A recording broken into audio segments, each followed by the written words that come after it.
Hello everyone, welcome back to my channel. Today I have a special guest designer who's going to create a gorgeous layout with you. It is my dear friend Natalie. She is amazing. Her style is amazing. I adore her and I hope that you will enjoy her video and her project and give her a follow over on her channels, which will be linked below. I just want to say thank you to Sarah so much for having me on her channel today. I'm super excited to be here with you. I have decided to create an autumnal layout with some professional photos that I just had taken with my family. And these are pictures of me with my two boys.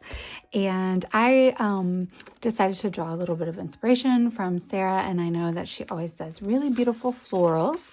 And so I chose to use this graphic 45 flower paper, and Sarah and I both have a love for stamping, so I'm going to use this Pink Fresh Studio floral stamp and die, and I'm going to do a little bit of mixed media with that. And then I know that we have both previously done like a series together where we focused on cut files, so I decided to pull out this cut file as my title, and it's going to say Beautiful Chaos. I think I'm going to make it say My Beautiful Chaos because we know that these boys are that, and I think we're going to use a lot of butterflies, and I think it's going to be really fun. So I'm glad to be here today, and I hope you guys enjoy my layout. So the first thing I'm going to do is create the paper that I want to use to stamp and die cut the florals. So I'm using 2 Distress Oxides and some ink blending. I am using Wild Honey and Scattered Straw. And I'm not going really hard about trying to make it look super smooth. It will look smoother and nicer once it dries. But I know that I'm going to distress it and die cut it and stamp on top of it. And so I'm really just looking for some of that color on the background. And I pulled these 2 colors from that graphic 45 paper. So I let it dry, and now I'm going to, there you can see it matches.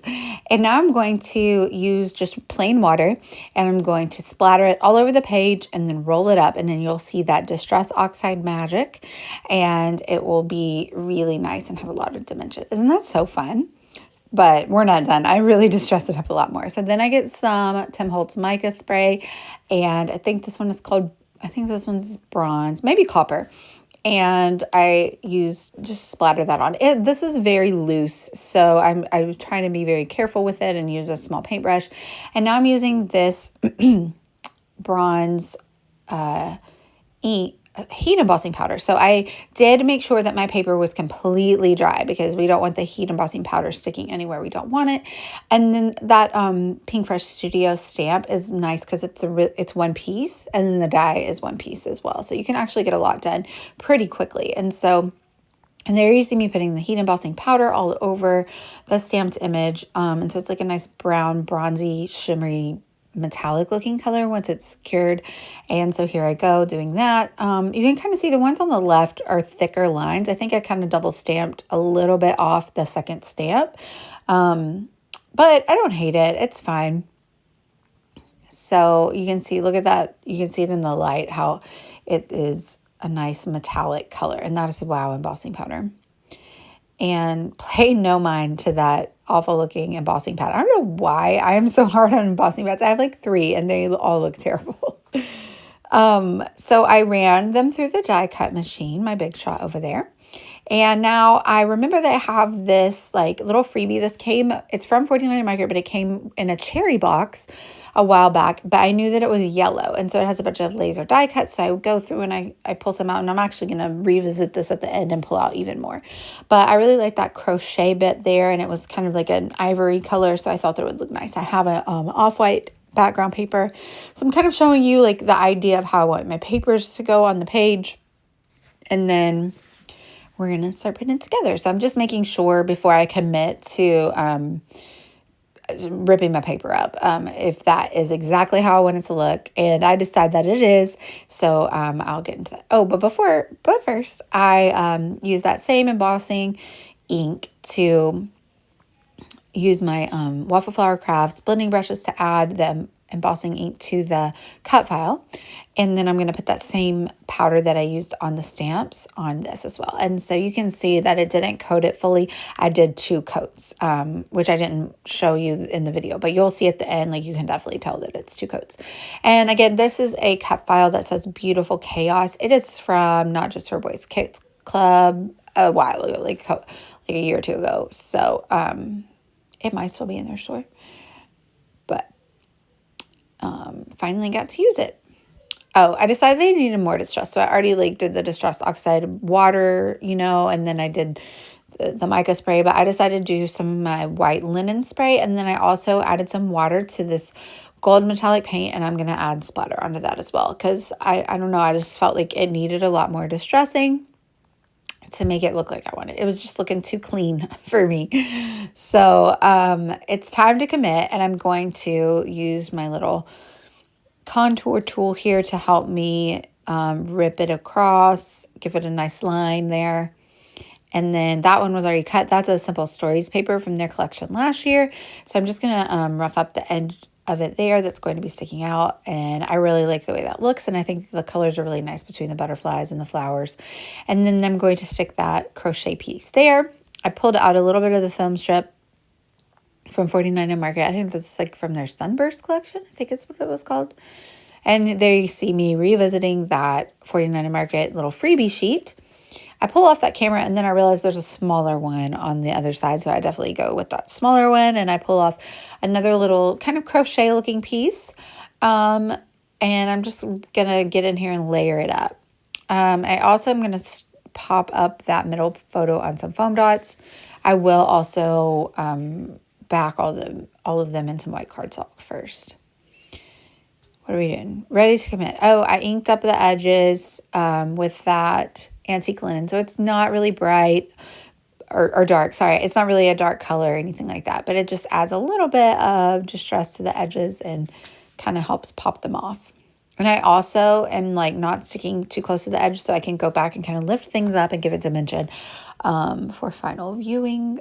You'll see at the end in the final photos, like, or I didn't stick down the edges of that crochet bit, so I'll like lean it up as though it's actually like a strip of fabric.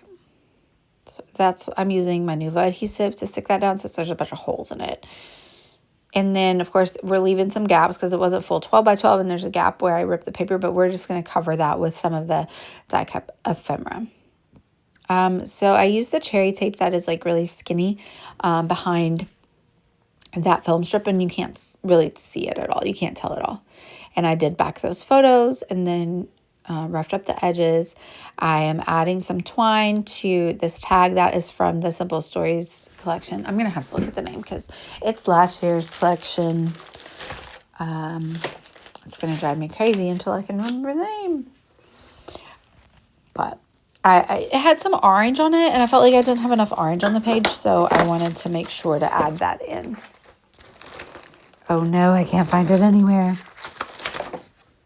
It's probably Simple Vintage something. Look, I have my graphic one. I have my oh, here we go. It is Simple Vintage Country Harvest. What are we doing here? Oh, I wanted to make the title be My Beautiful Chaos. And so I pulled out this cork paper, and it's actually adhesive. And so it's kind of delicate. So I ran it through with my Julieta Alphas from Pinkfish Studio just to do the word my. And then I also want to pulled out some cork tickets that are from Law and Fawn, I think, just to mimic the cork my word, because, repeating the element on the page gives cohesion, which I really enjoy. And so now I'm going through and I'm adding some of the florals. I knew when I stamped them that I wasn't going to use them all. I just want to add them amongst all of the things and kind of nestle them in together and give pops of color around the page to kind of go with the colors of the florals at the top of the page. And then use them also to cover up that hole at the top. So I'm going to stick that down. Again, not sticking all the way to the edges so we can lift it for dimension. And then pair that with that little tape piece that came from the freebie and I think a butterfly as well. I think that it says gratitude. I didn't even realize that when I took it off the page, but it says full of gratitude. So of course with my boys in the fall, I don't know, it's a really good time to use that. Same with the butterflies, stick it down a little bit, where the body is, and then lift the wings. Since I decided to use that camera, I wanted to give it the same treatment with the ink and the paint and everything. So that is what I'm doing there, making a big old mess. And I tucked it down under some photos. I'm going to put a postage stamp there. And just putting the finishing touches, really just tucking and nestling in all the little embellishments. So I just want to say thanks again to Sarah for having me on today. I hope you guys have enjoyed this. If you do like it, pop over to my channel too. I think she'll link it down below, and give me a follow. And I make all kinds of fun pages, all different styles. Everything's going to be distressed pretty much. Finishing touch, of course, with Sarah, I'm going to add my Spiegel Mom Scrap sequins. So I'm just pulling some out of this sunshine package. Just the ones that match. I do like a beige one and then like a yellow one. And then nestle those in and tuck them under. And then we're going to call it a layout. Thank you all so much for watching. And hope you like this video. Bye, y'all.